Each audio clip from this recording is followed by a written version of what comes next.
આજે મારી પહેલાં તો શિવાની ને શિવાંગીએ ગુડ મોર્નિંગ કરી નાખ્યું. પછી સોનલને મેં કીધું કે ગરમા ગરમ ભાખરી બનાવી દે, હજી મારે તો પતંગ ચગાવવાની બાકી છે.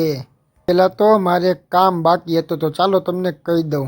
આજે મારે તો એટલા બધા ઓર્ડર પેક કરવાના હતા કારણ કે ઝાઝા બધા ઓર્ડર આવ્યા હતા ઢગલો ભરીને. એટલે પહેલાં એ મેં કામ પતાવી દીધું. પછી આવી ગયો હું ઘરે. બે છોકરીને છે ને સોનલે તૈયાર કરી નાખી હતી. તમે કમેન્ટ કરીને કહી દેજો કે કપડાં બેયને કેવા લાગે છે.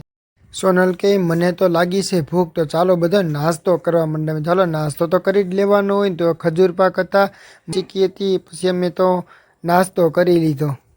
હવે તો અમે પવનની વાટ જોઈને બેઠા છીએ. અમે તો પવન આવે ને તો પતંગ સગાવી. હવે બેઠા બેઠા તો કંટાળો આવે છે, શું કરવું ને બગાવું હોતન આવે છે તો બગા ખાઈ બેઠા બેઠા.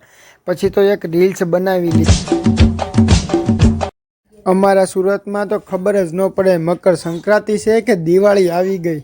હવે તો લાગી છે ભૂખ. સોનલ કે જમવાનું તો કાંઈક કરો તમે. તો મેં કીધું હું એમાં કરવાનું, આ જો તારી હાટું તો પીઝો લઈ આવ્યો છું.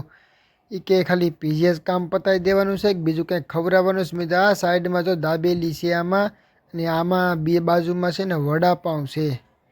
પછી મેં કીધું હાલ તને ખવડાવી દે પહેલાં પીઝો ને પછી તને જો